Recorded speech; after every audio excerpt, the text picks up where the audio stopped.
Oi pessoal, alguém aqui? Aqui é a Vivian do canal Vivian e sejam bem-vindos! Quem aqui assiste a adaptação de Death Note da Netflix, hein? Como vocês pediram, hoje vamos falar sobre o live action de Death Note da Netflix, beleza? Caso você ainda não tenha assistido e não curte spoiler, recomendo você assistir esse vídeo depois, mas caso você esteja aqui para saber a minha opinião, seja mais do que bem-vindo e bem-vinda e bora comigo, pois a coisa vai ficar brava, ok? Roda a intro.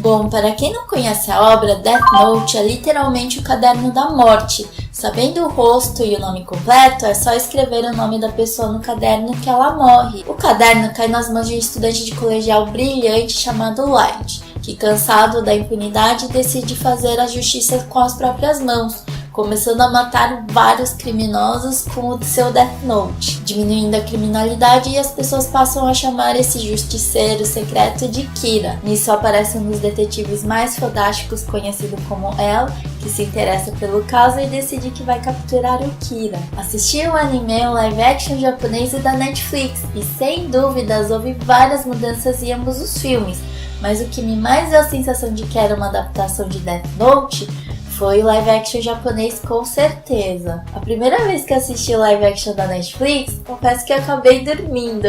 Mesmo estando ciente de que era uma adaptação para uma versão teen americana, meu coraçãozinho ainda tinha uma esperança de que o filme iria ser bom, né? Mas infelizmente a minha esperança foi embora logo no começo do filme. Mas agora irei falar sobre as coisas que eu não curti nesse live action de Death Note da Netflix, ok? Olhos do Shinigami no Me. Obtendo os olhos do Shinigami, você passa a enxergar o limite de vida e o nome completo das pessoas. Em troca disso, você tem que ceder a metade da sua vida. E simplesmente excluir essa função que era de algo de extrema importância para a trama, o que me deixou mega triste. Light Burro, Bakaraito. Creio que o diretor quis dar um ar mais gente como a gente para o Light, pois infelizmente não vi nada do Light, gênio, frio, calculista, perfeccionista e manipulador do anime. Como um gênio escolhe matar primeiro pessoas que têm ligação a ele, me diz. Outra coisa que me incomodou bastante também foi ele ficar andando pra cima e pra baixo com Death Note sem esconder. E por que diabo ele foi contar sobre o Death Note logo de cara para uma menina que ele mal conhece?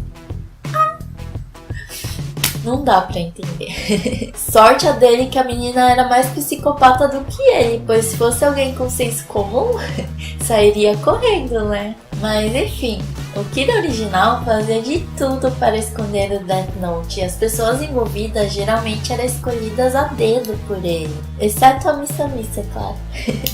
Podem me xingar, mas eu adoro a Missa original. Odiava como o Light tratava ela e por mais que o Kira vingou a morte da família, ela não deveria aceitar a forma que o Light a tratava, né?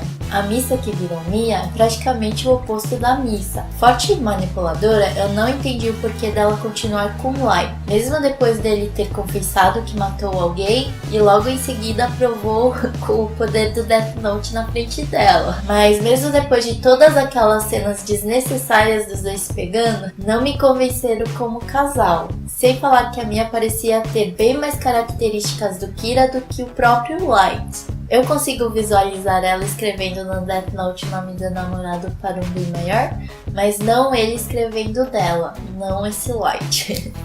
Gambiarras do Light.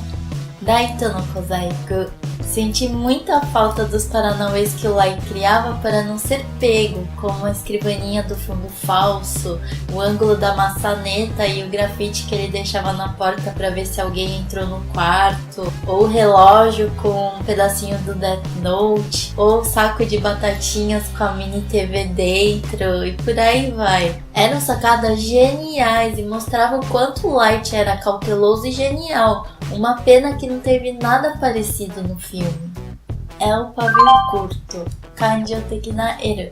Foi muito bizarro ver o El da Netflix aparecer na TV para provocar o Kira. Ainda mais bizarro foi ter visto ele surtado correndo atrás do Kira com uma arma na mão. Sendo que o próprio diz numa cena anterior que ele jamais segurava em arma e muito menos mataria alguém. A única coisa que bate com a obra original é o fato dele adorar doces e que ele é meio tortinho, assim, né? Cadê a disputa intelectual? A parte mais fenomenal da obra original, que é o confronto intelectual entre o Kira e o El, simplesmente não fez parte dessa versão. Eles preferiram botar um monte de morte grotesca ao invés de investir na batalha dos dois gênios. Não ter investido nisso foi o maior pecado, na minha opinião. Encontro com Shinigami no Deai foi a coisa mais medonha que eu vi. Se era para ter sido engraçado, não funcionou comigo. E olha que eu dou risada fácil. Era uma cena mega importante e aquele gritinho, fala sério, né, pessoal? Tirou toda a atenção da cena, tornando-a em algo ridículo, né? Ryuko. No anime live action japonês, o Ryuko sempre fala que ele é neutro e não influencia nos atos dos portadores do Death Note. Já no filme da Netflix, mesmo ele falando que é neutro, foi ele quem fez o Light usar o Death Note e ainda por cima fica mandando ele matar as pessoas. Neutro uma ova, né?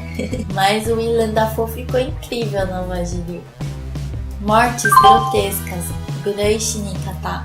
O modo que as pessoas morrem nunca foi o foco da história original. Achei totalmente desnecessário e exagerado o que eles fizeram. Parece que quem produziu ficou mais tempo discutindo sobre como iriam ser as mortes do que se preocupar em fazer um filme decente que com pelo menos alguma essência da obra original. Watari. Ele sendo o braço direito do El, por que diabos ele não usava um nome falso nesse live action? E como Kira conseguiu controlar o Watari, sendo que ele não escreveu o nome completo dele no Death Note? Alguém sabe me explicar essa parte? Pois eu não entendi. Caso você souber, por favor, deixa nos comentários. Trilha sonora, Santora. Fazia tempo que eu não via uma trilha sonora tão bizarra como essa. Achei que ela não casou com as cenas e isso me incomodou um bocadinho, viu?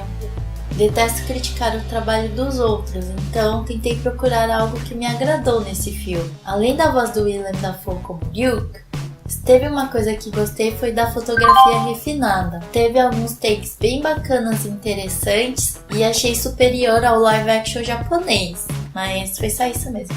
É uma pena não terem conseguido adaptar uma obra tão incrível que a do Death Note. A obra original nos faz refletir e querer discutir sobre várias coisas, mas infelizmente isso não acontece com o filme da Netflix. Talvez o filme não seria tão criticado e odiado se fosse uma história nova com personagens novos. Creio que para quem nunca assistiu o anime ou leu o mangá, foi mais fácil de se simpatizar por essa obra, mas é isso. Quando você sabe o quão esplêndida a história é, fica difícil de se contentar com o filme da Netflix, né? Você, né? O que você achou desse filme? Caso você tenha gostado, por favor, né? Me conte o que fez você gostar desse filme. Pra você que não curtiu, por favor, né? Me conte nos comentários os pontos que fez você não curtir essa adaptação, ok? Bora trocar ideia, meu povo! O vídeo de hoje então fica por aqui. Muito obrigada por ter assistido e vejo você no próximo vídeo, ok? Caso você tenha gostado do conteúdo, por favor, né, me ajude a fazer esse nosso cantinho a crescer, dando um like ou compartilhando ou se inscrevendo no canal, ok? Conto com a sua ajuda. Um beijo enorme e mata né! Até o próximo vídeo!